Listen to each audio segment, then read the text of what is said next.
With Sal's mom on board, we started collecting some parts of her body that we'd then convert into ashes. But making my next plot point happen would take some work, arranging a luggage mix-up with a man who packed an oversized suit that has his real mother's ashes stored in the pocket. So I reached out to the Craigslist community, seeing if anyone who had their mother's ashes and a large suit would be willing to help me out. And within days, I had a few responses. I actually have 2 different bags. One are my father's ashes and one are my mother's ashes. Okay. But unfortunately, when it came time to try on their suits, none of them were big enough to provide the comedic effect I needed for my story. Yeah, this is basically my size. There was one guy named Sal whose suit was really big and good. This is good. But unfortunately, he misunderstood the ad and believed the ashes weren't supposed to be real. The post said, you know, I wanted your real mother's ashes. Yeah, I thought it was gonna be provided for me, like a prop or something. Oh, okay. I didn't think they needed actual mother's ashes. Is your mom dead? No. Okay. It was unfortunate that Sal's mom was still alive because the suit was perfect. But after he left, I realized there might still be a way of getting those ashes I needed.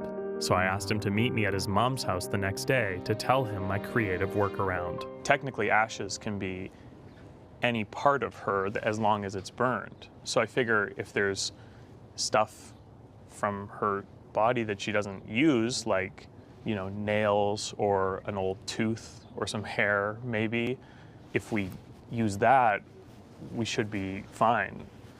What do you think? How much hair?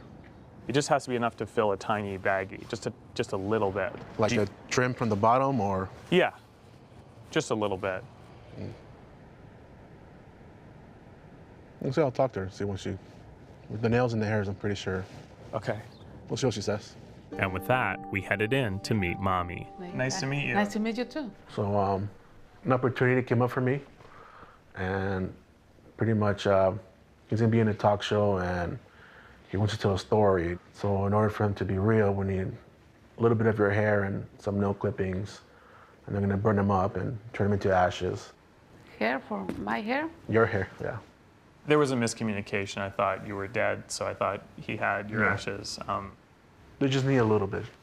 My hair is okay. My hair. You're not gonna go bald. No, I don't know. Yes, it's a good opportunity for you. It's okay. With Sal's mom on board, we started collecting some parts of her body that we'd then convert into ashes. Along with the hair trimmings, she also gave us her fingernails, some dead skin from her feet, and contributed some earwax that we added to the bag.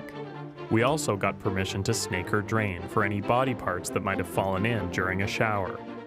Once I felt I had enough of Sal's mom, we rushed her parts to a local crematory where the remains were put in a big oven and incinerated at temperatures exceeding 1400 degrees Fahrenheit. So with Sal's real mother's ashes now in hand and the wedding just days away, I could now prepare for the luggage mix-up that would be the catalyst of my story. So I transferred the ashes to a small Ziploc baggie and had Sal put them in the inside breast pocket of his suit jacket, which he was instructed to pack in one of 2 identical suitcases I'd purchased earlier that week. Thanks, Sal. You're welcome. Okay. It turned out the wedding venue in Agora Hills was only a 45-minute drive from my home in Los Angeles, but for a real luggage mix-up to happen, I would need to fly. So I booked a round-trip ticket to San Francisco that would immediately return to Los Angeles that same morning. And when the big day finally came, it was time to bring my story to life.